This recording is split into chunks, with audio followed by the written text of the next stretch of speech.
Okay, hello again. It's about that time, the main event. I'd like to introduce, well actually before I introduce, you see those little notepads there? If you have a question that you'd like to ask after, there's gonna be a live Q&A. I'm gonna come up to the mic with you, over to you, so don't be shy. You can tell me to get out my face. I won't be offended, but don't be mean. You don't have to be. So yes, without further ado, Jessie, Elly, take it away. Thank you, thank you, thank you. And shout out our MC for the night, Radames, who is also the operations advisor of Old Soul Young World. So for those of you who do not know what Old Soul Young World is, I just want to give a brief introduction. We are a motivational brand, a business where we share vulnerable communication, where we bring people together in rooms like tonight to talk and explore, to break down boundaries, to break down anything in between the fact that we are all humans, we are all souls, we all have a purpose here. And each and every individual on this stage has used their purpose to create businesses, to develop brands, to create community connections and partnerships that help them to thrive, that help our communities to thrive. So I just want to thank each and every one of you who came tonight for believing in uplifting communities, in that each community we uplift plays into the nation, in the world at large, and how we can make a change. Each and every one of us have the ability to make a change. So again, I am Jessie, Elly, the CEO, host, and founder of Old Soul Young World. And I couldn't do it without my amazing team. I just want to shout out again, Radames, shout out Sarah, my creative director, and shout out Kylie. We put in endless meetings, endless Zoom calls, connecting with all the panelists. For each individual, anybody in this room who has a business, you know how much investment goes into it, how much time and energy and self-belief goes into it. And the thing that connects each and every single one of us on this stage is we never gave up. No matter what struggles we were put through, obstacles in our lives, we're able to keep pushing on and create something like this beautiful event tonight, Food for Thought. And when we talk about food for thought, right, the whole point of this panel tonight is not just about, how food connects to our bodies. Food connects to everything. Food is a language between people who don't speak the same language. You can come into a party with somebody else and eat the same food with them and not be able to communicate, but you're still communicating. You're still showing love and knowledge and self-belief. And we believe in carrying high integrity. And where's the best place to carry high integrity than the city of synchronization?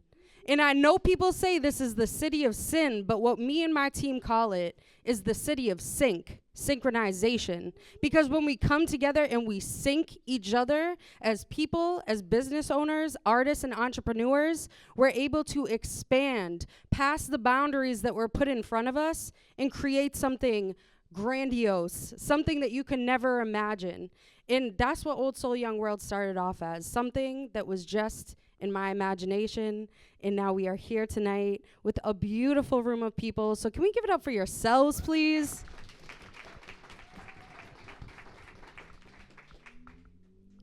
So without further ado, I just want to introduce our panel. To my left, we have the one and only Manny Mervil, the owner, founder of Everybody Gotta Eat. He catered and provided all the free food for us tonight. Manny comes from a Haitian background. He's gone through struggles, through success to create his own business, to develop beyond anything you can imagine in Boston, to the point where he just had his annual cookout. I saw a little picture of him and Jason Tatum. But besides that, he had hundreds and hundreds and hundreds of people coming to the community to show love and support. Once again, can we please give it up for Manny from Everybody Gotta Eat? Next on the stage, we have someone who I was very lucky to come in contact with as of recently. This is Merlinda Philippe. Merlinda is part of Roots North Shore. Here in Lynn, if you don't know about Roots North Shore, Merlinda is the program manager there. She has developed and helped youth 16 to 22 that go through job training to be able to get their, I'll let her tell it a little bit better, but their certificates to be able to get jobs in the cooking industry from all in every type of background. So once again, can we please give it up for Merlinda?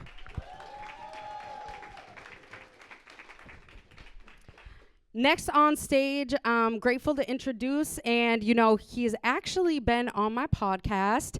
His episode has not dropped yet, so if you haven't, heard about Jhonattan, you are going to hear a lot about him on Old Soul Young World coming up in the next few weeks, so make sure you stay tuned. Jhonattan Santelises is the owner of Jas NutriFit Gym in Lynn. Can we give it up for Jhonattan? Jhonattan has a deep background in sports and health nutrition, going from a sports injury at a very young age and being able to use that struggle to then create his own foundation, his own business here in the city of Lynn, the city of Sync. So thank you, Jhonattan, for being here tonight. Next up on the stage, I've also had the pleasure of having this beautiful, amazing, smart woman on my podcast, and we had a fantastic conversation. She was actually on season 2 last year. Carolina Trujillo, please give it up for Carolina. Carolina makes lasting impacts in the community. She was recently the executive director of the Citizens Inn. She has since moved on from there, but continues to make an impact, to speak out about her own story, her own struggle to success, to make other people's lives better, and youth and children. So thank you, Carolina, for all you do. And last but not least, we have a bona fide Lynner himself, someone who's been in the city since he was born. Bryan McAskill, can we please give it up for Bryan? Bryan is an outpatient clinician. He is also a football coach in Lynn. And aside from that, he owns his own business called Herbal Healing LLC. If you want to find out more about Bryan's company, he actually has a vendor table here tonight, which is pretty cool. But Bryan has done research on how nutrition and food affect not only our bodies, but our minds when we relate to depression, anxiety, or mental health. Bryan has thrived in the community to create his own lane and be able to share his knowledge with other people to let them live healthier lives. So again, can we please give it up for Bryan?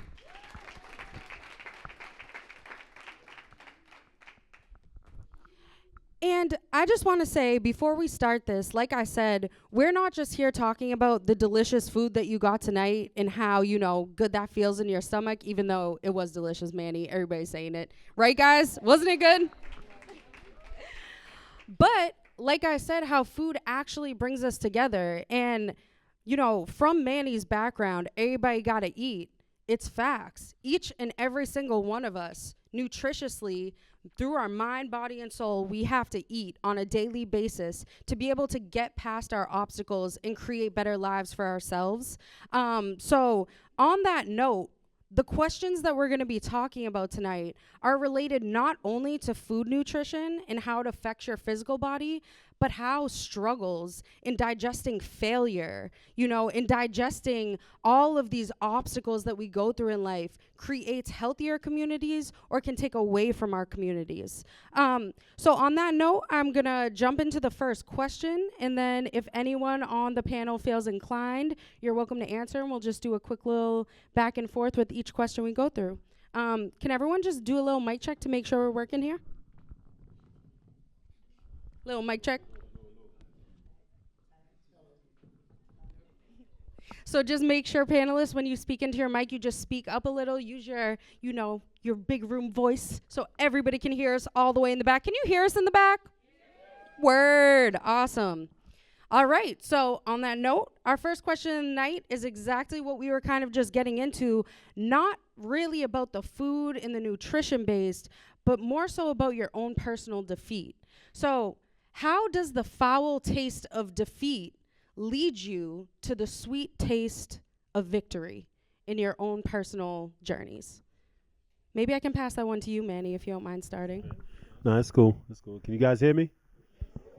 I think we all got to go through trials and tribulations in our lives and stuff. And hello, you hear me? Yeah. I think everybody goes through trials and tribulations in their life, and I think that's the thing. Those are the things that kind of mold you to the person you are. I've went through so much in my mind. I just used to tell myself, just keep pushing, keep grinding. You know what I'm saying? So. You really need to go through these things to make you a better person, to make you learn. We make a lot of mistakes, and it's not the end. You know what I mean? So, I try to use myself as motivation for others too, because if I can do it, you could do it. You know what I'm saying? So, you need trials and tribulations. So I think that's what kind of makes having some success feel better. You know what I mean? Because you made it through all the other obstacles. So. Thank you. And for any of our other panelists, and just so you guys know, we will have the question up on the screen if you do forget it while we're talking about it. I know it's very helpful because sometimes we get a little nervous. But so again, how did the foul taste of defeat lead you to the sweet taste of victory? Is there anybody else on the panel who would like to take this question? I'll go ahead. Yeah, please, Merlinda. I think for me personally, it's all about it's loss. I've had loss happen in my life, and it's one of those things where you're like, okay, do I let this make me lose my mind and not really follow what I need to do? Or you go back to the conversations you've had with certain people that were in your life and no longer in your life, and you're like, okay, this is gonna push me to be better. Especially when I had my older brother passed a long time ago, and one of the things he used to say is, you gotta be the one that, makes mom proud, the only girl, you gotta be the one. And I'm like, why do I gotta be the one? I wanna be lazy, I wanna do whatever, I wanna be reckless. But I took that and pushed myself to go back to school, pushed myself to get my master's, pushed myself to keep going. What I always tell the young people that I work with is, it's what you do when you fall. Do you get back up? Do you sit down? Do you cry? Or you say, okay, let me figure it out. I got somebody here to support me. I'm gonna push myself to keep going. It's what you do after you fall. Because sometimes a lot of people want to sit down, not get back up, not push themselves. What are you going to do? You got to push yourself. You got to keep going, so. 100%. All of your struggles lead to your future success. Thank you so much. Anybody else want to pick that one up? Sure. I think that sometimes it is necessary for you to crash in order to reinvent. And I think that sometimes we just need to face defeat, or what we think is defeat, in order to recalibrate, replan, re-strategize, reinvent, and don't let this define who you're gonna be in the future. And I think that, there's never a moment in life that you are not learning, and you have to make your struggle and your grind that opportunity to propel you forward. And I think that sometimes we don't see defeat as that. We let defeat define who we are, but we need to stop seeing it as a defining moment. This is something that's gonna push you forward and propel you forward. So sometimes we just need to go through tribulations to understand the things that we actually have, that we count with, the people around us, and then recalibrate and keep moving, keep pushing, like my son says, just keep pushing. Definitely. You gotta keep pushing. And thank you. And I just want to repeat off what Carolina just said, that, if you don't keep pushing, right, we all have our own measurement of success or our measurement of failure. So your failure could be someone else's greatest success. You could feel like you were not enough your whole entire life, and someone else could have been looking up to you that whole time like, wow, I wish I could get to that point. So just remember that it all is a different measurement of success and failure. And Jhonattan or Bryan, would either of you like to add on to that? Well, for me, it's like, if you don't fail, you're not trying, right? You have to fail in order to get where you want to be, because it teaches you one thing. It teaches you like a lesson of what I need to do after. So at the end of the day, like I'm standing where I'm standing today because of all my failures. and I'm grateful for them. And when I look back, there's always a lesson to it. So 100%. And, you know, Bryan, I just want to also give you the chance before we move on. Is there anything you want to add to your own foul taste of defeat that led to your own victory? Yeah, there's always this natural like tug and pull back and forth to whatever you do. And like if you don't do it, then life's gonna do it. So if you do it, whether it's in regards to, you know, nutrition, anything like that, if you don't take control of what you're eating, you know, something's gonna happen where you might not be here, a doctor's gonna have to step in, you're gonna have to, it's out of your control, right? Just like all of us up here, we all go back and forth between what we do. What we're doing now wasn't what we were doing when we started, and that doesn't mean that what we're doing now is better than that. It's all part of the same back and forth, and it's just like self-maintenance. It just goes back and forth, and if something doesn't go right, you just replan, and you just try to not take things too light or too serious, because then you're not going to enjoy any part of it, and then it's just going to be a whole cycle of the same old stuff over and over. Then, you know, it's hard to stay motivated when you don't know what you're planning for. So yeah. Definitely. And it really is, and back to what Merlinda was saying, when she had previously got on, but it's how you come back up. You can fall 100 times. You can have that pull back and forth, whether it's with your physical body nutrition or your mind nutrition, or just in general trying to be a human and navigate through this life as a soul, as a breathing person. It's not easy. It is difficult. So anybody in this room who felt like they've struggled through their own foul taste of defeat to reach your own success right now, congratulations to you. All you can keep going is up. Never give up and never stop.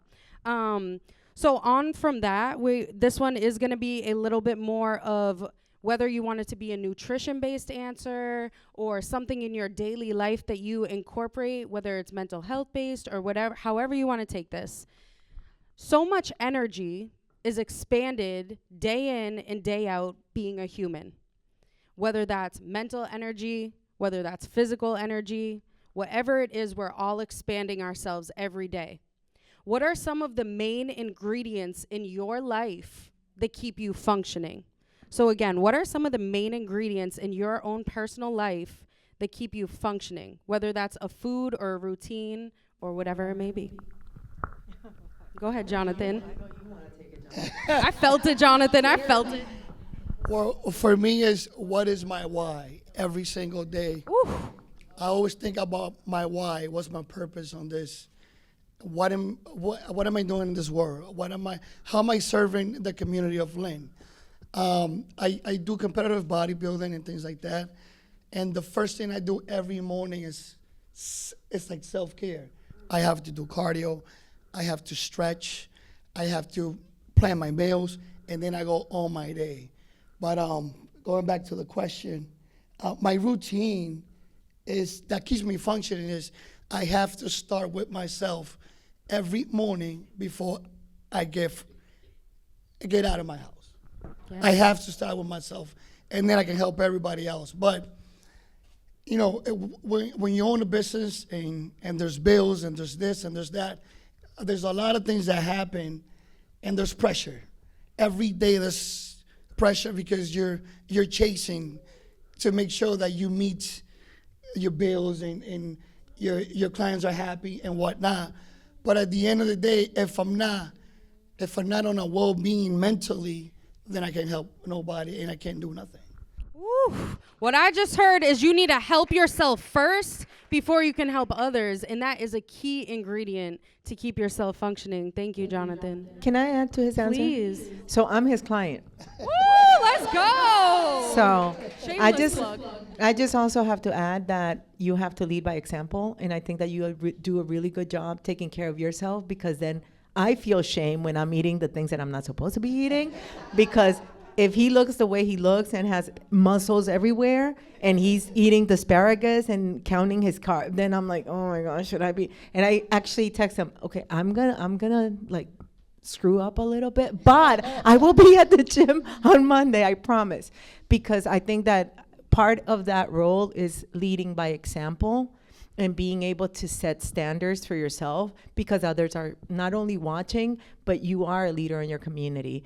I think that for some of us, consistency is hard, and we have to keep it real. And I think that sometimes that's what keeps me going in the morning, reminding myself not only the why, but also that, you know, I need to keep moving, because if I don't do it for me, nobody's gonna come and do it. You know, nobody's gonna come and rescue me. I have to be my own rescuer, and I have to make sure that I have that clear in my head, because I also have responsibilities, not only the financial ones, but I also have a son that's also, as I look at him, for example, I know he's looking up to me, for example. And if I don't get up, if I'm not a fighter and I'm not doing what I have to do, how can I question what he's doing and what his whereabouts are and how he's living life when I'm not setting a standard for him? So I think that part of that routine of self-care is really remembering why you're doing it, but also being consistent and keep pushing and keep doing what you need to do in order to get where you need to get.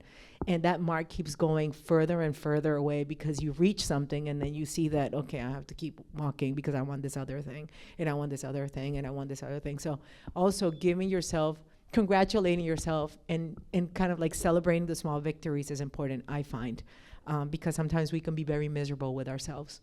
We can be people who are our worst critics and our worst enemies, and we can hurt ourselves a lot more than others can hurt ourselves, because we keep pushing and pushing and pushing, but not necessarily celebrating the small victories, the things that we gain. So that for me is important. That's extremely valuable knowledge right there. Thank you so much. And anybody else on the panel, if anyone wants to share what your main ingredients are in your life that keep you functioning. Bryan? Yeah, one thing I always do, just 'cause I've always meditated, but I just practice stillness at this point in my life. Just try to, like, you know, the sun don't rise that fast, the earth doesn't just speed up. So, like, if I'm here and I'm surrounded by all these things that are moving at a slow, steady pace, like, I'm not going to wake up and just go right for it, because it's not going to seem natural. I'm going to feel out of tune with something that's going on.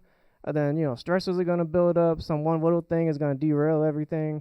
So I probably just practice to be still, because, like, I could shut down my business right now and have a clear mind, because I decided to do it and I'm relaxed. I could decide to make 10 more products or a new goal, and I know where things are going, because I sat there and I was still before it happened. So I just try to practice stillness, and I notice it just, you know, it opens the door to, you know, just being grateful for things. You have that first round of thoughts that go through your mind when you wake up or before you go to sleep, but then not long you start doing that during, you know, lunch, or you do it while you're working with someone, or you have a busy schedule on paper, but it flows real smoothly. Like, you know, you start having those, like, moments like that. Then you feel like you're in control of what you're doing, and then, you know, then you just say, like, all right, there's only so much I can do in a day. But, you know, I just practice stillness. Just try to be still. I'll notice if, you know, I feel a little off. I'm in tune with, you know, my body. I'll know if my knee hurts or my foot hurts, or I have a headache, or I'm a little tired, or, you know, then I'm able to address it how I need to, and then I don't have to slow down every step of the way. I don't have to be, you know, 30 years old and go through all these problems. I can eliminate most of them just from doing that. So it's just an easier way to be proactive without saying, here's all the stuff I have to learn now. Because everyone comes to me and says, you know, what can I do for this? And it's like, I can't tell you, like, how to live, because, like, I didn't know my life was going to be like this at this point. So I can't tell you how to live your life, but there's certain things you can add that, like, blend everything together better. So for me, I just practice stillness whenever I can. That's a great point. And, you know, Bryan, stillness creates mental clarity. And I think that's a huge thing that you're saying. If you wake up in the morning, every morning when I wake up, I have a million anxious thoughts in my head telling me I should give up. I can't do this. Why are you doing this? Questioning yourself. But practicing that stillness and incorporating that as an ingredient in your life can really help you to process and be able to find who you are deep down before considering everybody else around you. Because like you said, Jhonattan and Carolina, if you start with yourself first in the morning, when you reset yourself in the morning, you can be the best you for everybody else and the people who do look up to you. And Merlinda or Manny, would either of you like to jump in on this? What keeps me functioning is my 5-year-old son. Let's go. You know, that's my guy right there. You know what I mean? So I lost my father at 5. So, you know, him is like he's my heart right there. So he keeps me going. Building everybody got to eat, taking it to the next level. That keeps me going every day. Helping people. Part of everybody got to eat is helping people. Helping the community.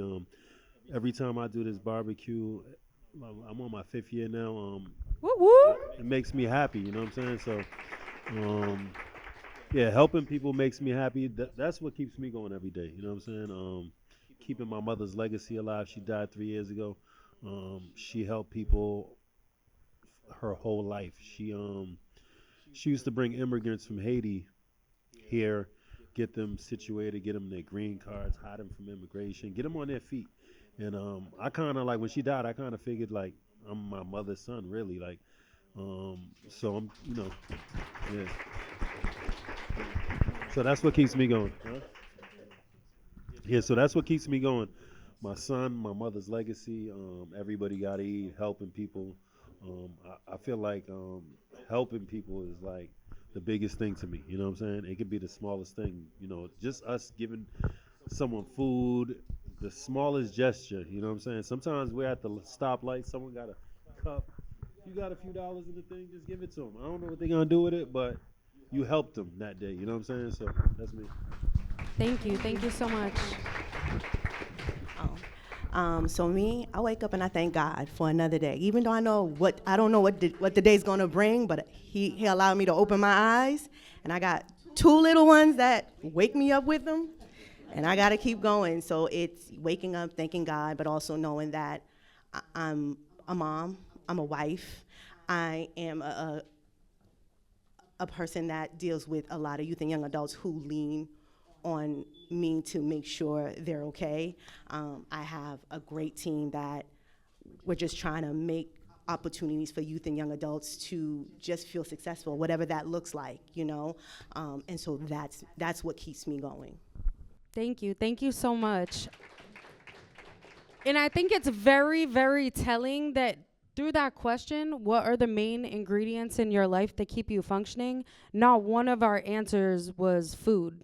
Not one of the answers was food. It wasn't, I wake up in the morning, I eat this for breakfast. It's I wake up in the morning and I reset myself. I wake up in the morning and I'm thankful for my children. I'm grateful to carry on my mother's legacy. I'm thankful for my business. I'm thankful for the stillness of my mind. These are the parts of nutrition that play not only into your body, but into our communities, into our mental, into our spiritual, because we are not just a physical body. And I just want to, before we keep going, let everybody know that you do have, I know Radamay said this, but you do have pens and paper on your table. Those are for our Q&A at the end of this session. So if you hear anything from any of the panelists and you're curious for them to tell you a little bit more about who they are, what they've been through, or how they got there, please feel free to write down your question and we'll be able to take some of those at the end. So moving on, I really, really am curious to see the answers to this. I think it's very fitting to the event that we have here tonight in the city of Sync. How does empowering people through food lead to a healthier community? So again, and the question is right up there for any of our panelists, but how does empowering people through food lead to a healthier community? And I would like to just pass this one down the line, if that's okay, Manny, if you want to start off. Food brings people together, first of all. You know what I mean? If people know there's going to be food, they're coming, right? That's just, that's just the perks, you know what I'm saying? Like, you want to taste some good food. And I think that's a big thing when it comes to bringing the community together. Like, my barbecue, we started with 5 grills and 5 chefs, and they battled. And that's how the barbecue started. Like, we had 5 chefs battling. They couldn't bring mommy's seasoning. They had to bring all their peppers, onions, whatever they had to do it right there. And now, I think we had like 10,000 people out there. So when we talk about, food bringing people together and community and stuff like that, that's what it's about. You know what I mean? So I think the community appreciates it, and they love it. You know what I mean? So I feel like the community's healthier like that. So Thank you, thank you. And Merlinda, we'll just pass it down on to you. So Root is a culinary hospitality job training program. Our main thing that we do is teach these young people how to cook, saute, grill. Some of these young people haven't ever went into the kitchen. I say that to say what we're doing is we're bringing a group of people together that've never been in the kitchen to learn, to build, to bring their culture into the kitchen, to learn how to build on that. A lot of our young people are like, my mom doesn't cook like that. Are you gonna clean that chicken? No, that's not how we make our rice. But a lot of times what I like to say to my young people is you take what you learn and you make it your own. And that's what we're doing. You know, we've been able to get 207 young people graduate through our program and build careers Wow. in the culinary field. You know, they're Let's trying give it to, up for that. you know, it's building a healthy community. They're able to learn how to keep a kitchen clean and go home and say, I made my mom clean out her whole refrigerator. This is how it goes. But it's allowing them to take what they're learning and create their own kind of food, but also share it in their families, in their communities. So, yes. Beautiful. Thank you. Thank you so much. And Jhonattan, we'll pass it down to you. For me, it's a little different. Well, it's not, and it is. It's almost like I have to tell the client what to eat and how to eat. And once they see that they feel better, they perform better, they feel better, they look better, their self-esteem is better.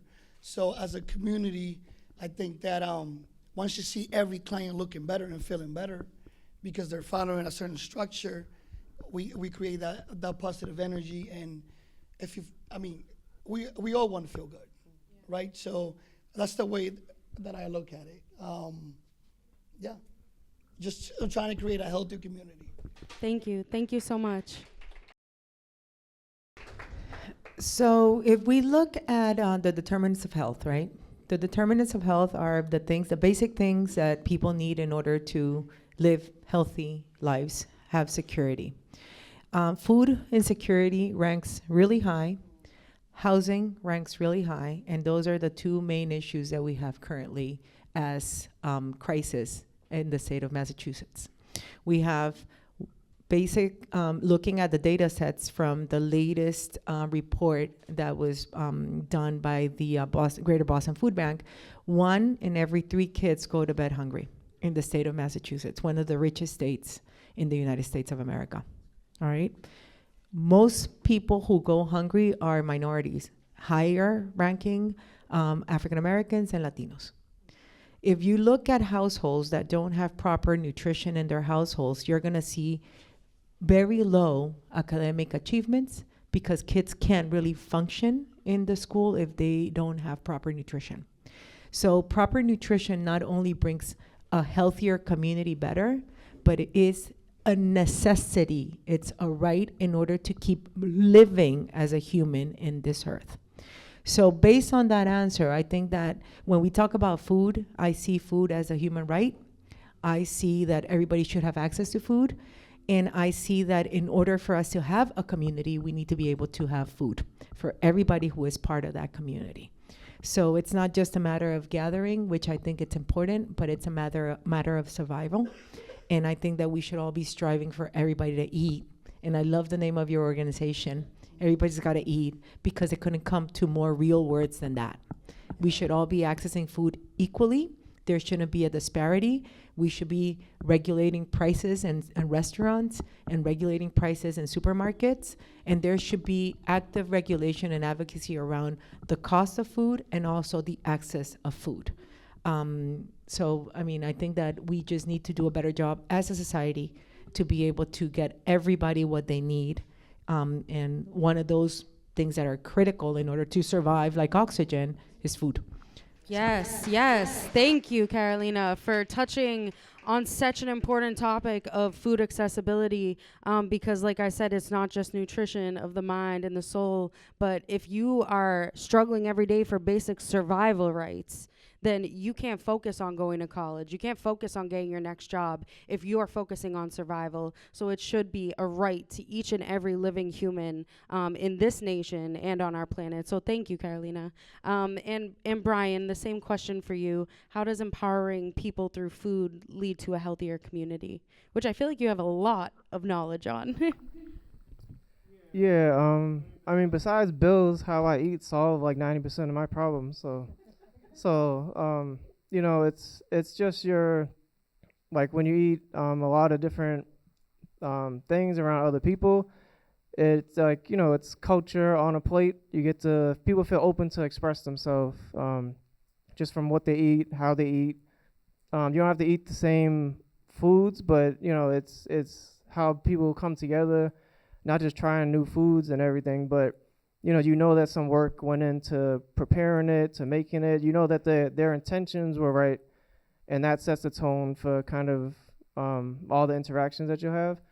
On like another level, because I do a lot of gardening, farming, and things like that, you'll see the process it takes, and you'll see people from other countries will plant the same thing you planted, but in a different way, and they'll get different results, and it's not compared that this is better or worse, or this is, you know, and it just brings like people together. They start telling you about their childhood, they start doing all this, and all you're doing is just planting something in the ground, which takes, you know, a few seconds, but they know that this is part of a longer process. So like, just like when you're eating right, you know, and you connect with other people based off what you're eating right, you know that like, I'm not just gonna see you here and then that's it. Like if you see them, you know, 4 or 5 years from now, you know, you kind of pick back up where you left off because the intention was set right from the beginning. So that's how I see it. Thank you so much. And I just also want to give Bryan a shout out. Like I said, I know he's a bona fide Lynner. Bryan has been involved in many of the community farms and gardens that have been placed into the city of Lynn. And I think that was a huge step forward for what we're doing with food in this city. So thank you, Bryan, for being involved in that for many, many years.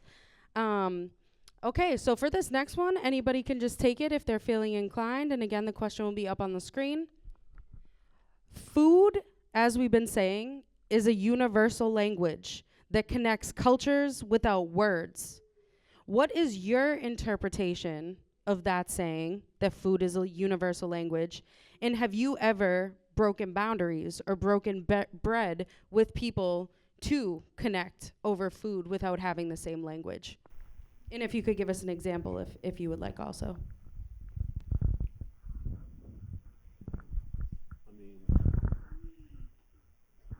My name, everybody got to eat, right? That's my language right there. You know, sometimes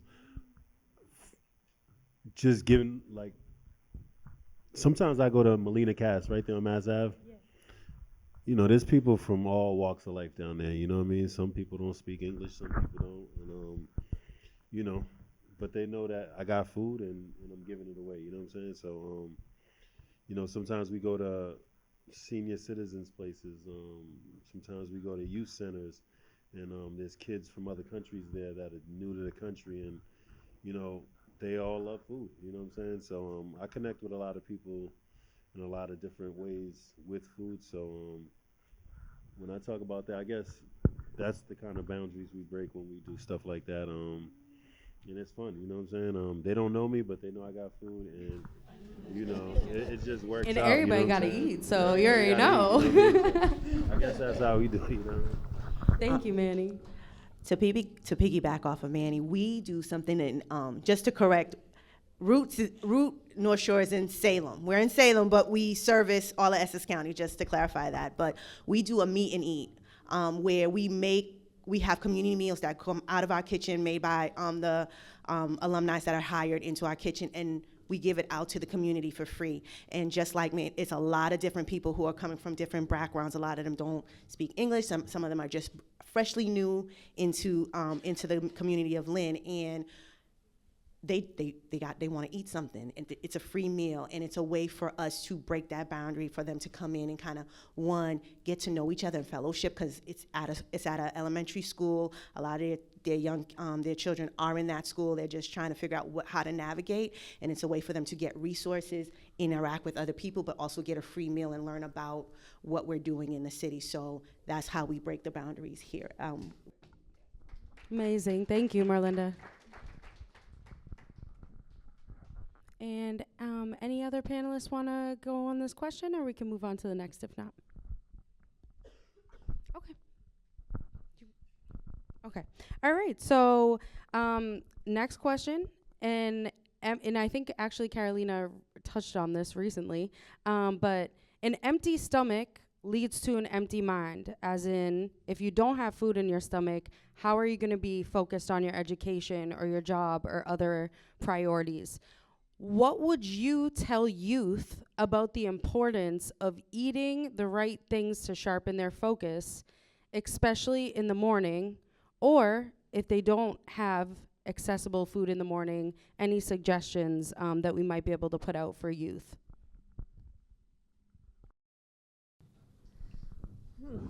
I think that that's a very tricky question for various reasons. So I think that the importance of the quality of food is obviously paramount, right?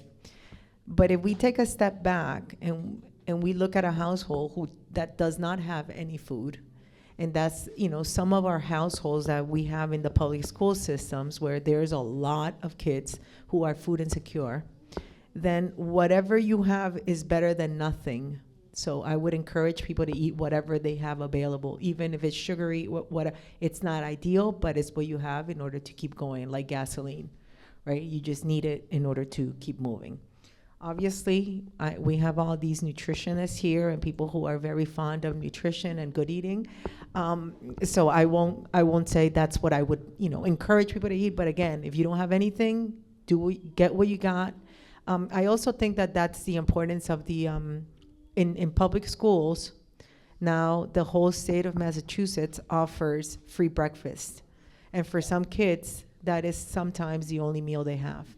Free lunches are also part of that initiative, and it used to be income-based. So people had to qualify for these free lunches and free breakfasts. Now, in order to break that stereotype and create a more equitable program, everybody gets it. And I think that part of our, that we need to continue to do is make sure that our legislators understand the importance of that benefit in schools, so they don't take it away, because every year they have to vote and they have to go through procurement, and they have to go to line items, and people have to advocate, and then you have to have people signing on this. It should be law. It should be the way it is, and I think that that's how we're moving, right? Over there, they used to work with Manny. That's what we're doing, and I know that our North Shore delegation has done an exceptional job pushing that legislation forward. So that's one thing. The other thing is, when you have teenagers, I have a 23-year-old, and one of the struggles that you have with young adults is that they don't want to eat in the morning. They don't really understand the importance of eating in the morning. So, if we can push that education a little further and get people like Jhonattan, get people like Bryan, who are in that industry that they want, the bodies, that they want the muscles, if they can be the ones who are delivering these messages, I think it will go a long way, versus the mom saying, you gotta eat it no more. I don't think he cares much about his brain waking up, right? Which is what we tell him. You need to eat so your brain wakes up.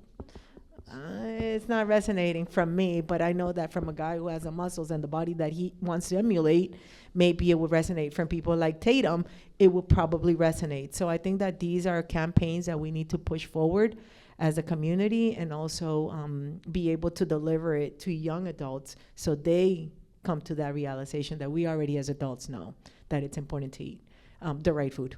So. Definitely. Thank you so much, Carolina, for such an insightful answer. And before, if we move on, is there anybody else who would like to jump on this? Bryan, yes, please. Yeah, like we could go into like what qualifies like as food, right? Like that's another barrier. but most of the time you see people that don't have much, and like we do a lot of like stuffing ourselves. Like if anyone like brings the child to like McDonald's, they'll eat and they'll say they're full, and then by the time they get home they're hungry again because they just stuffed themselves, right? But that might be all that they can give them, and if you take that part away, can you eventually like try something different? Cool, but when you have like a growing child and they need everything, consistently, that free breakfast that they have, it might not line up with the stuff that I'm preaching, but they had something and they made it to the next day, and then now they got more opportunities to make changes and do things like that. Where if they're malnourished, they get older, and then like we said, like they're gonna feel like a lot of people wake up and then don't eat, they don't wake themselves up, they might turn to substances when they get older, they might turn to other options that are even worse because they're gonna say, I need something. They might go from drinking coffee first thing in the morning to when they don't get it, they feel different, and then now they're off, so they gotta suppress it. They don't have the skills to really do it, and they can't, process things how they want to. Their brain is just getting in its own way, and it becomes just like a challenge. And this is where a lot of mental health stuff comes in, because your brain is just trying to figure things out. It's turning into scavenger mode. So certain parts of the brain are just shut off. And now you're not making logical decisions. You're not making these, type of, choices that you want to make. And like I have a person that I used to coach, like 10 years ago. He was in Afghanistan, and he's reaching out saying he wants to eat, plant-based. He wants to eat, healthier. They have the resources, but it's tough because, they have to go 5 miles. At any point, they can just stop and have to run 5 miles to the next point. And he needs stuff in his system that's gonna last, but as he started eating, cleaner, your gut stays cleaner. That in the middle of pretty much war, he has a clean gut, and then his he starts to be able to think logically. He's able to keep himself calm. He's able to do this stuff. Now he comes home and he don't have all those symptoms of PTSD. Because, it wasn't just that one day that they had that long mission. He's steadily getting what he needs consistently, and he's at least getting something. So, in the worst like situation, you're still able to, kind of keep things consistent. Where that's him as a grown adult. Where that child that doesn't have any options, like we're not gonna criticize what they're doing just to get by, and.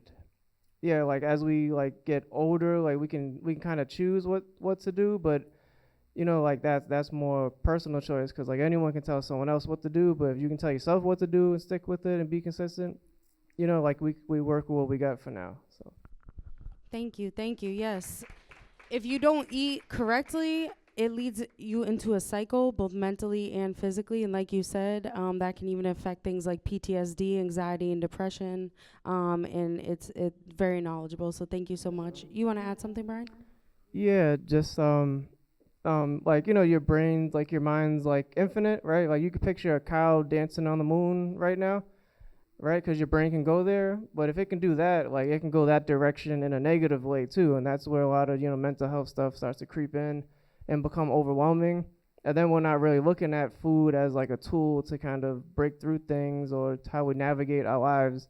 We're just like taking whatever we can, and then we just turn into these like people that we don't want to be. So yeah. Thank you so much. And Merlinda and Jhonattan, do either of you want to add anything to this before we go on? Well, I think we got to teach kids, like they have free breakfast, let's say free lunch, to choose right.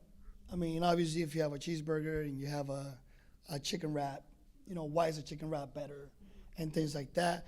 But it's hard, right? It's hard. I think maybe if we put a class in high school or middle school of nutrition, not where it's like so strict, but more to be sustainable and to stay healthier, and how it's going to change you as you get older, that will help. Because as a kid, whenever I saw a cheeseburger, I will go for the cheeseburger. always. But looking back, I was like, I wish somebody would tell me why that cheeseburger wasn't good.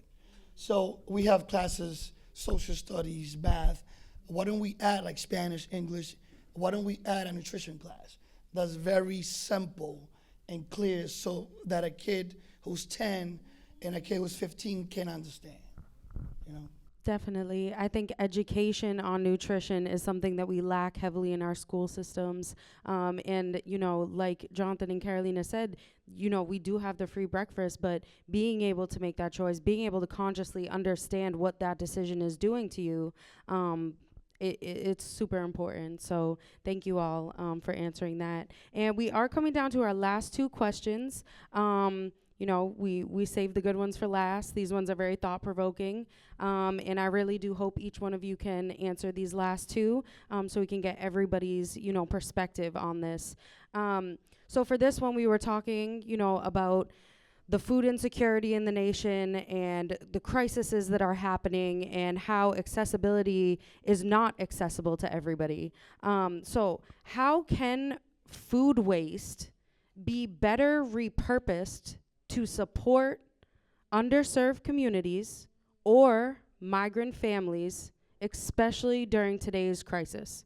So again, how can food waste be better repurposed to support underserved communities or migrant families, especially during today's crisis? Well, I used to do that work, right? Yes. So the organization that I used to work at, we did a lot of food rescuing, which was you go around to the supermarkets and you take food that is good quality, but it's about to expire, that supermarkets don't want to take the risk. For example, with bread, it has a 2 days expiration date from now, and they just don't want to take the risk, so they're going to throw it away because it's not worth having them sued by someone. But if you work at a food pantry, you know that you can give that bread away quickly, or you can turn that bread into something that it's either dessert based or make it part of a stuffing or do something with and transform. Like the cycles of life of food are very interesting. And that's some part of that food waste is that you have things that are going to be disposed of. But if you bring it to the right place, like Root, for example, they can take tomatoes that are going to be probably thrown away in a day, and they can make tomato sauce today and serve it today and get to people's mouth today. So I think that that's part of that cycle that through nonprofit work we go through. The other part of food waste that we really need to take into account is the legislation right now. So restaurants are very fearful of getting sued by food poisoning. So instead of donating food, most of them dispose of the food that's left over. And it's not food that it's used. Nobody has eaten that food. It's just food that you prepare, you didn't sell.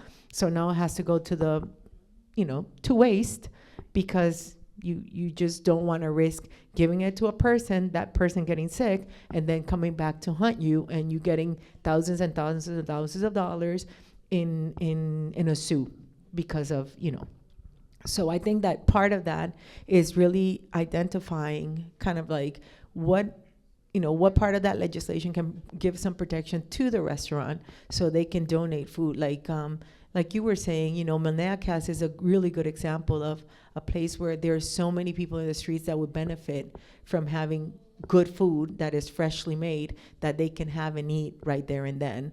But a lot of places won't do that. Dunkin' Donuts disposes of bagels and pastries and things every day.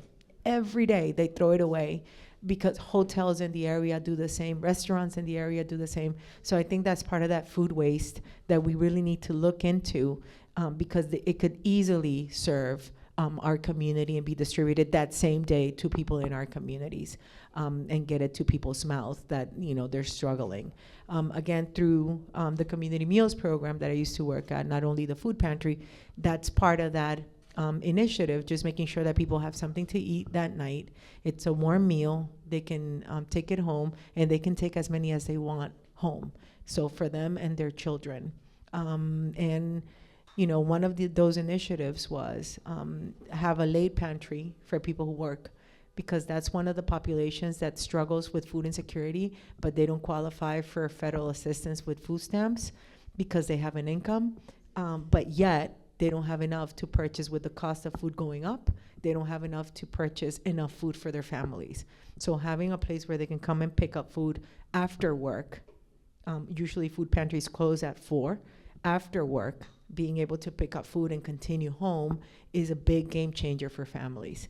And that's part of that other cycle of really helping families be fed and making sure that their kids go to bed with their bellies full. But I think that in regards to food waste, I think that that's the main component, really looking at the food industry and the parts of the food industry that we can rescue from, and maybe taking some of those liabilities off the restaurant industry in order for them to incentivize them to donate the food at a higher level, not as they currently don't donate because of the liabilities they incur.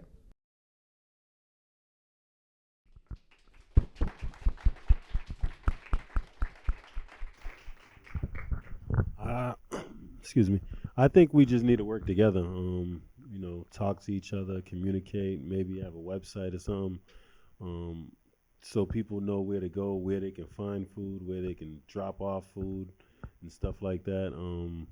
There's a lot of resources, companies like Centerboard and her company she's talking about. I think people just need to communicate more and, for a better cause. And that's how I feel like. Thank you. And Merlinda? I honestly think like we need to be able to educate on how we can use. It was funny because I was having this conversation with my staff about this question, so I was like, I want to give it a right answer, but one of the things is, especially with the migrant family, they know how to be very resourceful with what they got. So if I have a whole chicken, I'm not gonna just use the piece of chicken that I need. I'm gonna use that whole chicken. I'm gonna make stock with the bones. I'm gonna cook something, they're gonna use everything and be very resourceful. A lot of times, people are wasting food because they don't know how to use everything that they have in front of them. And I think it's about being more educated on how you can use everything and not just throw everything away because you're uneducated about it. 100%. It's the education on how we're using the food, the education on our resources, the systematic education put in place by the government of how we repurpose this food in the regulations and limitations surrounding it. Thank you so much. And Jhonattan or Bryan, would either of you like to add on? I think we need to come together as a community, especially business owners and whatnot. We know more business owners. We know more restaurants. We know the owners of the restaurants. And it's got to be a one thing where we can all help each other to help more people. It's hard to do, but if you know someone and somebody else knows another restaurant, then if we can link up and gather the waste, which is not waste, we can actually make something happen. But it's just a matter of doing something about it. And we got to come together at the end of the day. For sure, and it starts with the communication, and it starts with nights like tonight, and it starts with you leaving here and telling other people about this nutrition and about repurposing food waste, carrying it on to other people. And Bryan, would you also like to answer this question before we move on? Yeah, I was gonna speak kind of more, because I think everyone else covered the same thing, but just like learning how to use different food. Just being resourceful. Like, I mean, I grew up off syrup sandwiches, and you can only use one piece of bread and stuff like that. But, as I learn more, there's resourceful ways of using, just like the main stuff that people have. Like we all know white bread isn't like the best for you, but if you freeze it and then you toast it the next day, it cuts the starch by like 60%. So now you're not having all the health problems that come with it, right? If you cook a lot of white rice, but you cook it with the Haitian mushrooms, the Jhonattan mushroom, it cuts the starch, so now you don't have all the stuff, and it helps regulate your blood sugar. So it's like ways that you can use Everybody's writing that down. Yeah. So yeah, I'm working on another book. But just resourceful ways of doing that stuff, like even like she said, like the chicken, making stock, you're doing stuff. You can take your orange peel, put a wick in it. Now you got a candle and your house smells good. You don't got to go buy money on a candle, and it'll go out itself too. It won't set your house on fire, right? So it's like resourceful ways of like being creative with how you use different things. But But yeah, like that's where like it can start, but that's one piece. Communicating is one piece. And I mean, hopefully, like instead of it being all the same people adding that responsibility onto them, like that could be a job creation where they link everything together, and then now we bring more people that are working together. So. Yes, yes. Thank you all so much for those insightful answers. It is so important that we open up the conversation and communication when we're talking about food nutrition so that we can share some of these tips, like what Bryan just said about the white bread and how to repurpose and reuse. I heard Carolina, she was like, oh, can I freeze that bread? Can I do that with my routine? Jhonattan's like, nah, He you will can't, kill but me. He was like, don't even think about it. All right. But it is Literally. great. If you don't know something, you can't know something you don't know. And knowledge is power. And the more that we share our knowledge with each other in the communities with these tips about repurposing, how to use the whole chicken, how to use certain parts of the bread, things you can do with it, it's all important of how we can support many other people beyond, who we're already giving free meals to or whatever it may be through the schools. There's so much more that can be done. So just keep that in your minds when you guys leave here tonight. There is so much more work to be done from the top to the bottom of how we change legislation and restrictions on food and how it can be repurposed. And for our last question of the panel, and thank you for everyone who's still here. We love seeing your beautiful faces. So for this one, my friends, also, if you guys would all give an opinion, I would really appreciate it. So great meals feed the body. Great books can feed your mind. But how do we feed our soul? So again, great meals can feed the body, great books can feed the mind, but how do we feed our soul? All right. Well, not to get religious or nothing like that. I think you need to have a relationship with God. So Yes.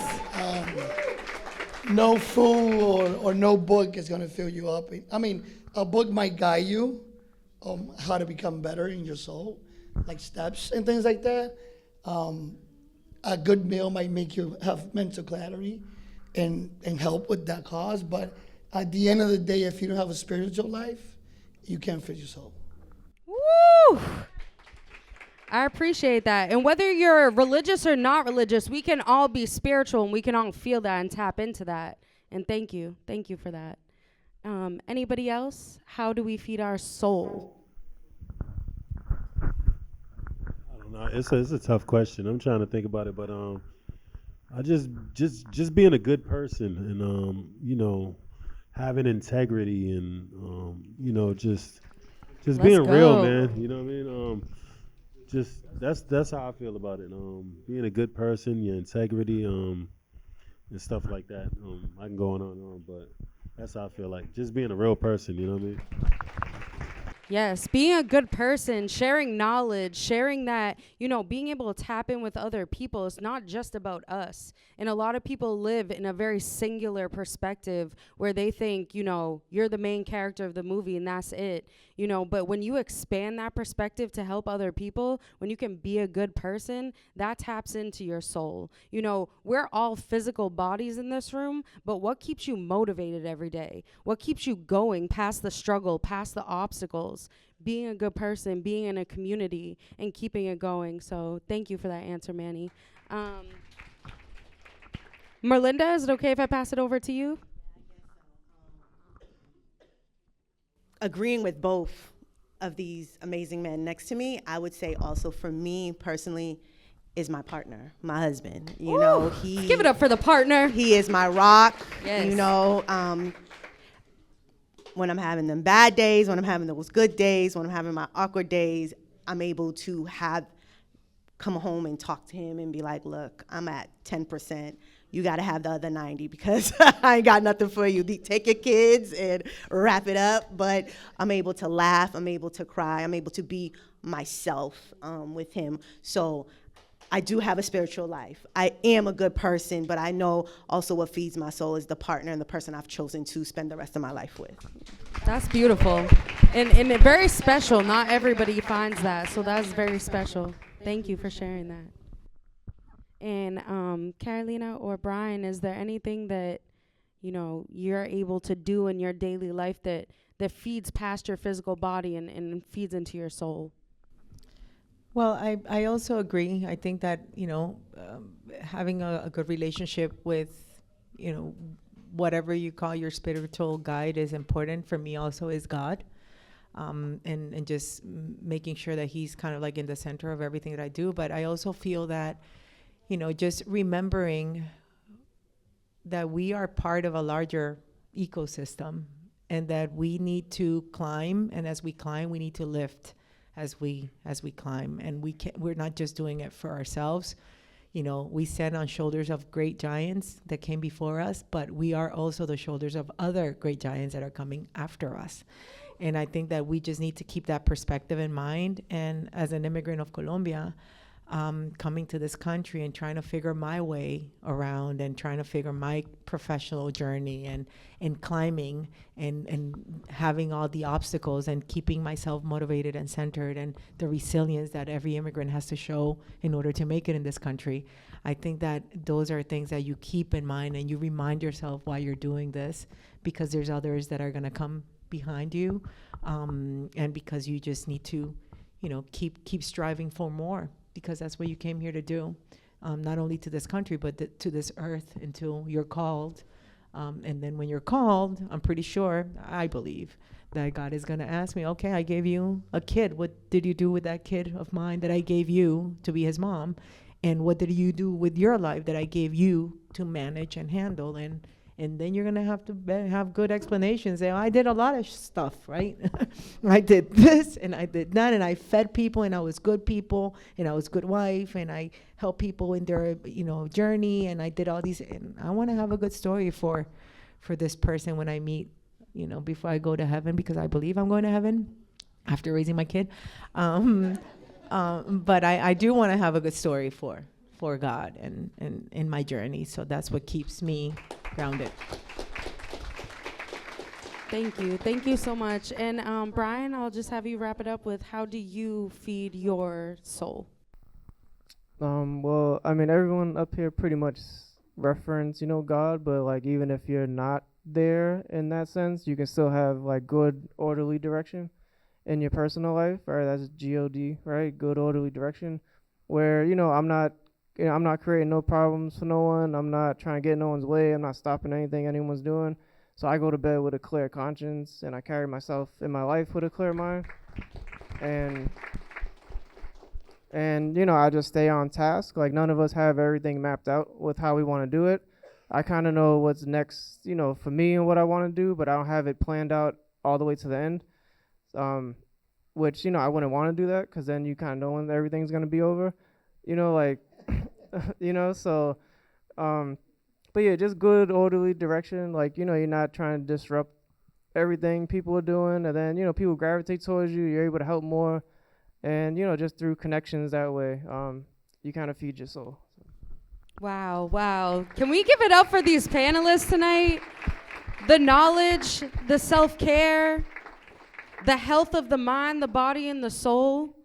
It is so empowering to see a group of people who all came from so many different backgrounds, so many different upbringings, so many different struggles, from so many different locations in this nation, here together on one stage, speaking about their own personal nutrition. And what we can do when we leave here tonight is carry on this education. Like I said, it starts with vulnerable communication. It starts with us getting in rooms like we did tonight and speaking out about topics that we don't hear, speaking out about the things that need to change in our communities, need to change in our legislation. And the only way that we can do that is by empowering our sole purpose to come together as a community and make greater change. So thank you all for listening to us tonight. And I want to give it up again for these panelists.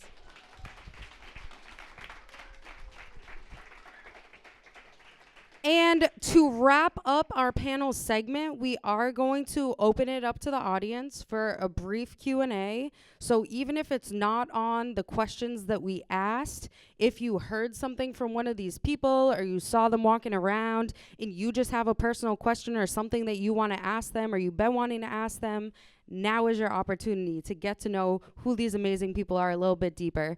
So I'll have Radmaze come back up with our audience mic. And if you have any questions, please just raise your hand and we'll have Radmaze come over. Don't be shy. Don't be shy.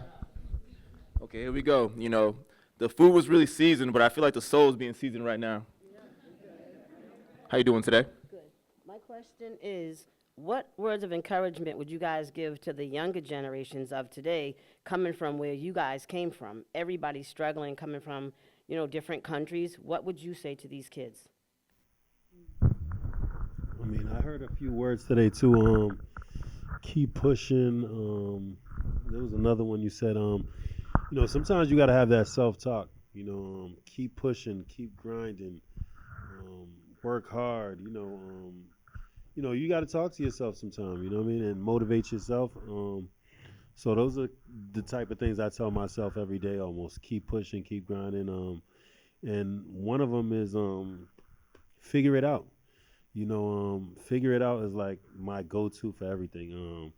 It don't matter what I'm going through, I got to figure it out. You know what I'm saying? So I could be going through the hardest time of my life, and, you know, I tell myself, figure it out, you know? So you got to go to the drawing board and figure out how to get out that situation. So keep pushing, keep grinding, figure it out. That's my thing.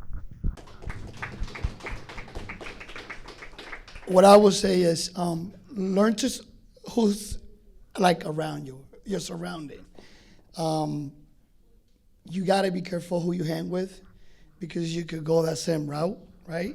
So it's okay to cut friends. Sometimes they feel like intimidated.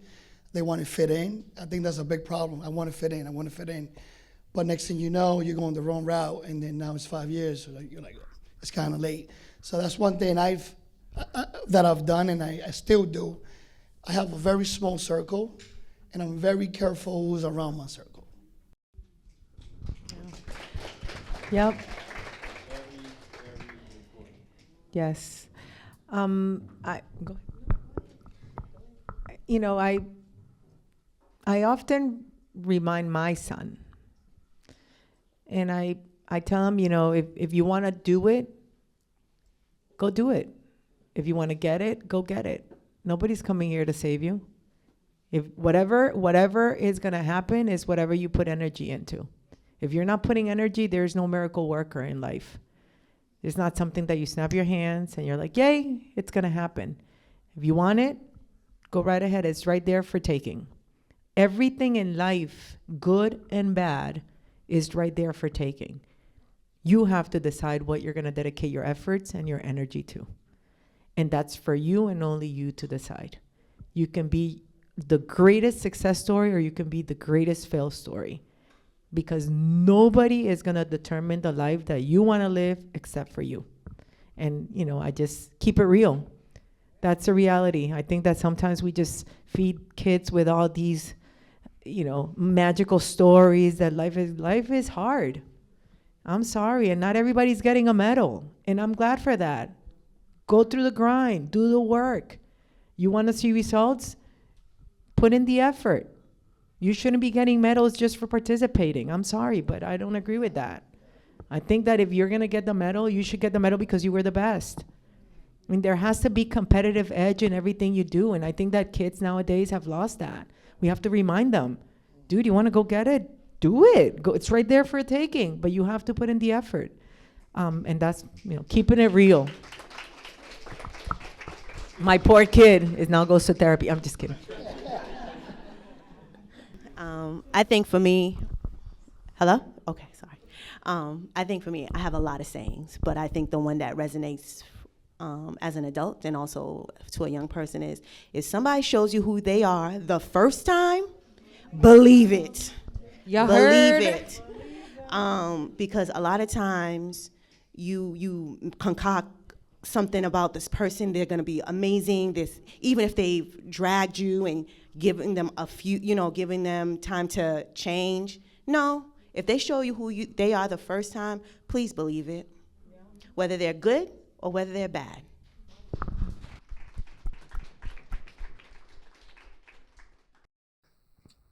Yeah, I'll say, just set your intention from the beginning.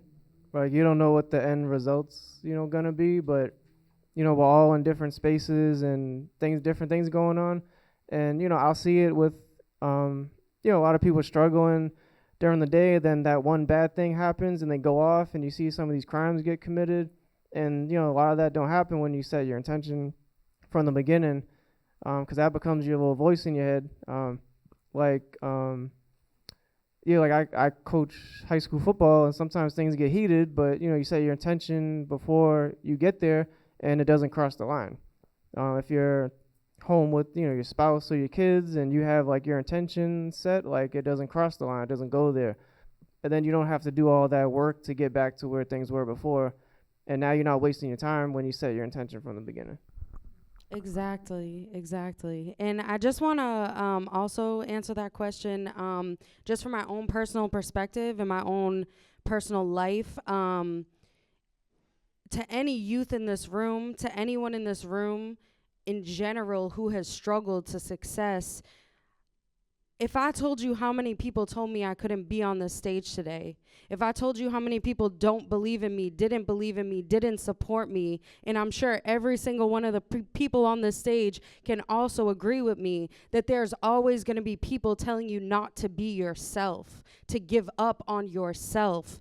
I would say to any youth, no matter if they're a migrant youth, if you were born in this country, whoever you are, follow your soul purpose. Never let anybody tell you that you cannot be who you think you are, and don't let anybody set boundaries for you, because limitations on how far you can go is just putting a ceiling over something that should never have had a ceiling on it in the first place. The sky is the limit. So just always keep going no matter what comes in your way. The sky is the limit. Thank you. And any more questions from the audience for any of our panelists up here, whether it be specific to one person or to anybody? We got somebody. Perfect. Special somebody over here. Shout out to Juma. So I work my way Juma over. the Light, what's up? So happy to have you here. Thank y'all. Everybody did a phenomenal job. I appreciate y'all for having this.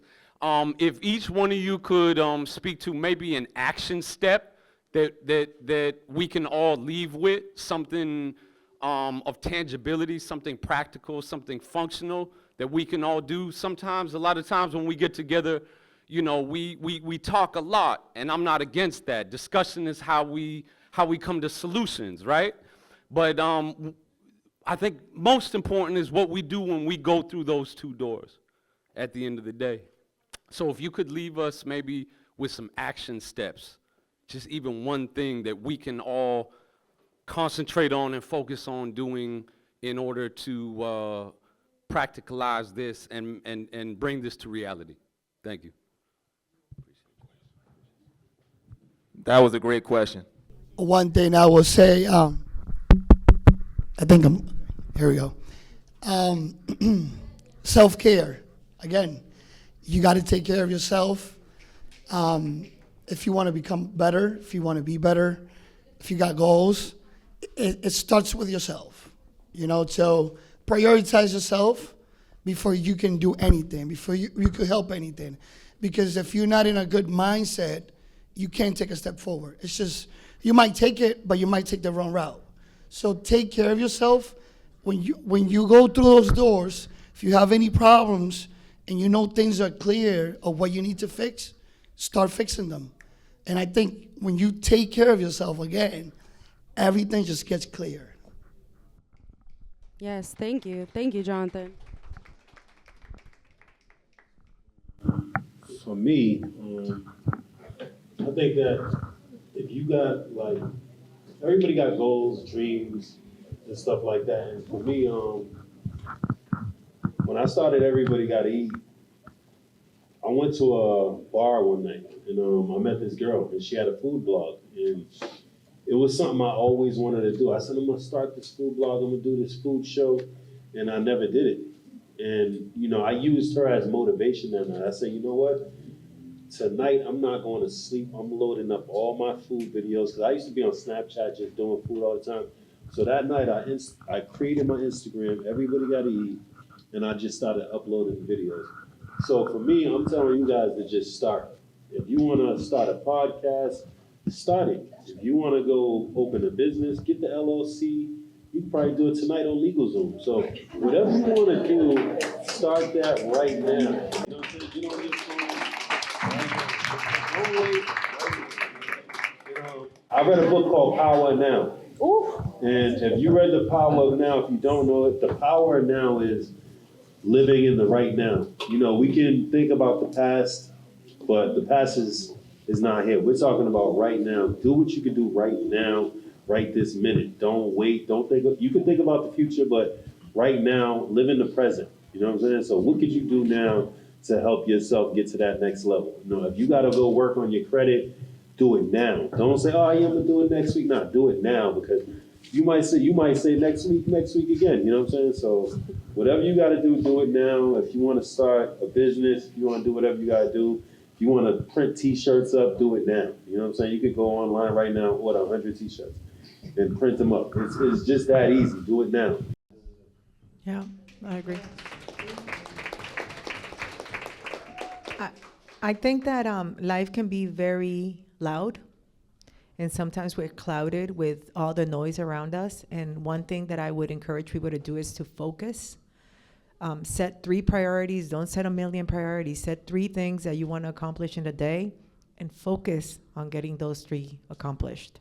If you get to complete 5, tremendous, you got 5. But if you can get to the 3 that you set your day to complete, I think that's a success story. And I think that we lack focus because we are pushed in so many directions as the day go by that we tend to forget what we were supposed to do during that day. So I would say that focus for me is huge.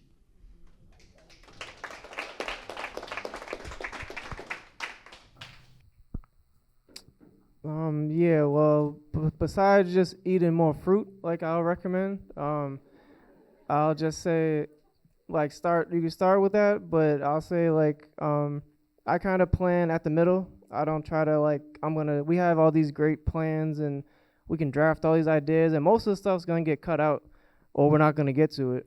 So, like, I try to plan at the middle. Like, you try to just get started, like everyone's saying, and once you're there, you say, all right, I'm in it now. Now I can start to maneuver and make plans and decide what's next. And now you can structure stuff out. And I'm a big advocate for the 1% a day rule. Like, I think of whatever I'm doing, and I think whatever I did today, did that add up to at least 1%? And, you know, I stuck with that, and I got 13 books out just from that. So, like, you know, it adds up when you're working on something. Whatever your goal is, you know, you just start saying, is this 1% a day? And if you do it for a year, that's 365%. So that's more than 100. You're going to be, some of that percentage is going to be, you know, a little off. Some of it's not really going to matter, but at least you know that, all right, I'm closer to where I'm trying to go. And then it just becomes part of your lifestyle.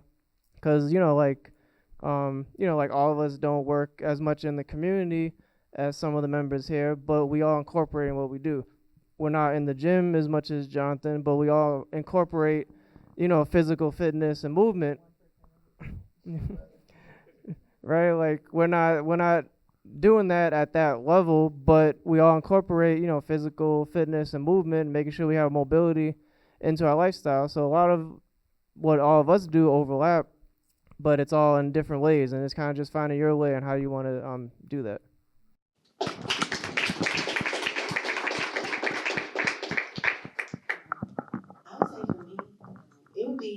Check on your friends or check on those family members that you don't really talk to. You never know what people are going through.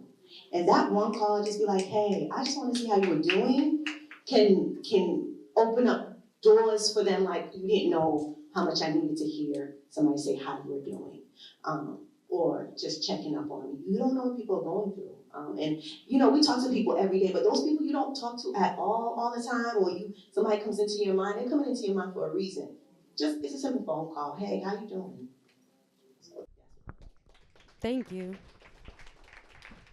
And just to answer your question, I would say for my own personal self and for every single person in here, the best thing you can do when you walk out those doors is to take responsibility of your own actions and then consider how to play that into your own personal healing.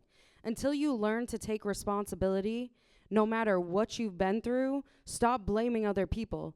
No matter what somebody did to you, stop blaming them.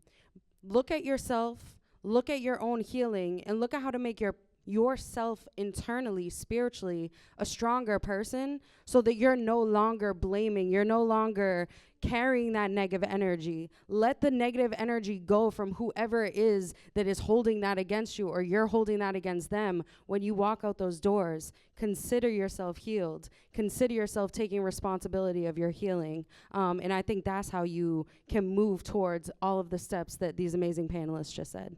And any other questions that we have from the audience? Right up here in the front. This table over here was working, so it's going to be good questions here. Oh, okay. We ready? Are we ready, panelists? Hi, my question is, what services would you provide for the youth like myself?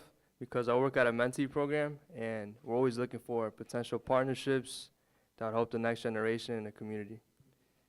Oh, that's a great question. Right here.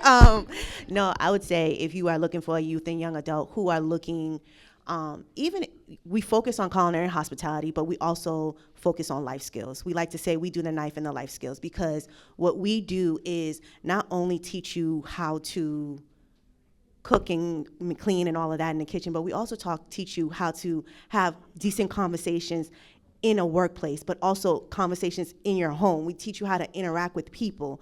We teach you financial literacy. We teach you those skills that you need to go into the real world, you know? Our goal is not only to make sure that you're successful in the culinary hospitality, we want you to be successful in life.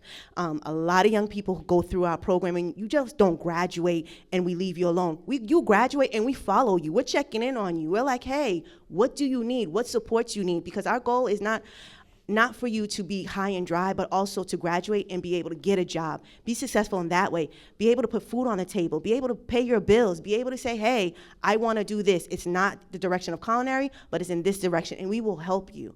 So, you know, I want to plug it in, because we're not just here to focus on culinary, we're here to focus on life. So yes, that's us, yay.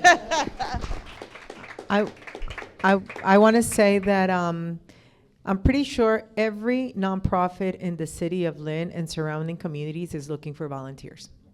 So one good way of getting yourself and the guys, you know, the adolescents that you work with busy is exposing them to different organizations and what they're doing and supporting their mission, serving food, packaging food, working with children, doing mentorship, like finding what their skill set is and what their interest is, and then helping them develop those skills by volunteering.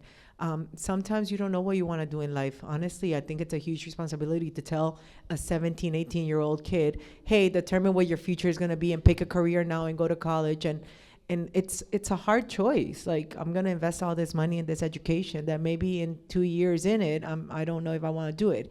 A good way to maybe sharpen your skill set and identify what you want to do in life is volunteering. If you want to work with kids, if that's your aspiration, then look for the YMCA, the Boys and Girls Club. They're always looking for young blood to support them with their programs. If you like the culinary aspect of things, then you can go to Root, or you can go to the shelter here, My Brother's Table. They're always looking for people to help cook and help serve meals, help clean after. If you're looking to do more intensive work with the youth, you can go to Stop the Violence Lynn or LISOA. They work with incarcerated youth who might learn something, and you can do mentorship for them. You're in school, you can help them with their literacy and their math. I mean, there are so many opportunities that we don't need to create. You can just come and look. We have more than 150 nonprofits in the city of Lynn alone. There's 150 opportunities out there, but like I said, if you want to go get it, it's up for grabs. You can go and get it. Don't wait for people to come look for you. If you want it, go knock on doors. Just saying.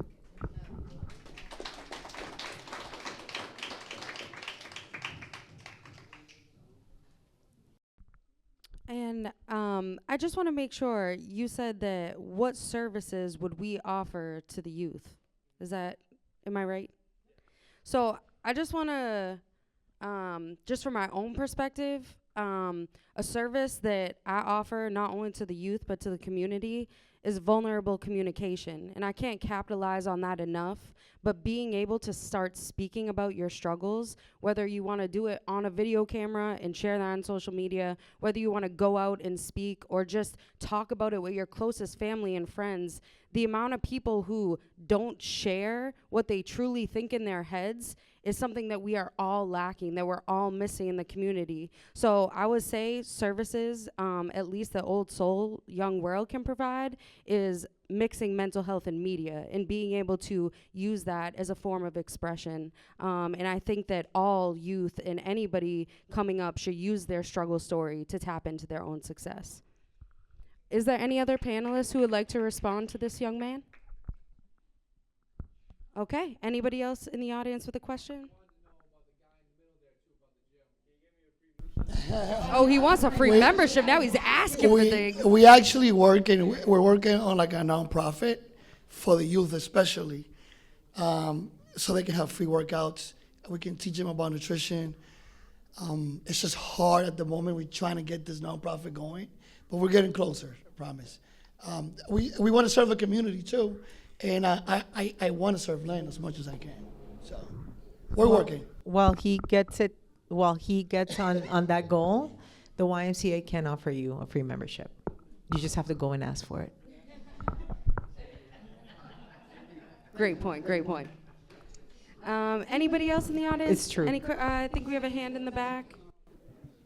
Coming on over. Bring the mic on over. Keep seasoning the soul.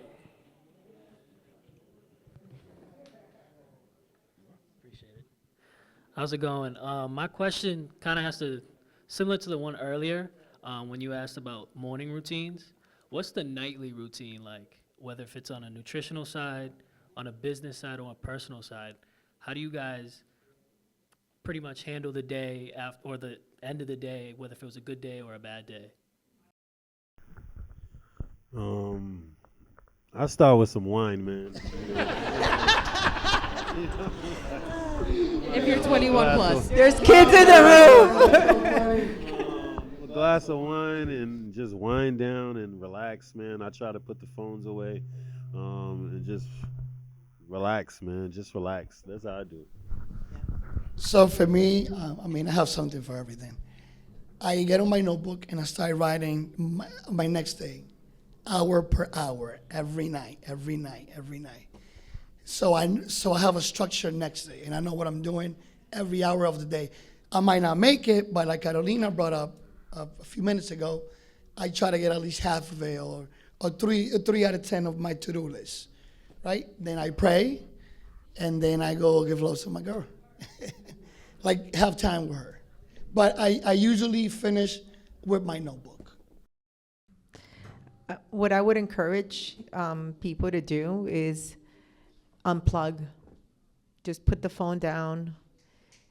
Just unplug, because it can be very, very toxic. We have saturation of information right now, and not every information is positive information or edifying information. I just want to again give a thank you to each and every one of you for coming out and sharing your knowledge, your expertise, your businesses, your plans, your struggle to success, and how you digest failure to become better. It's important that we come together as communities and are able to speak out about this. And, as the question was asked, what is it that we do when we leave these doors? And that's the most important step after tonight. You taking this knowledge and using it for your own personal self-benefit and figuring out how you can make that self-purpose come to the light, because we all have a self and a soul purpose. So thank you everybody for being here at Gallery Talk Food for Thought Volume 1. These will be reoccurring community events. It won't always be a panel, but we will be back here in the next few months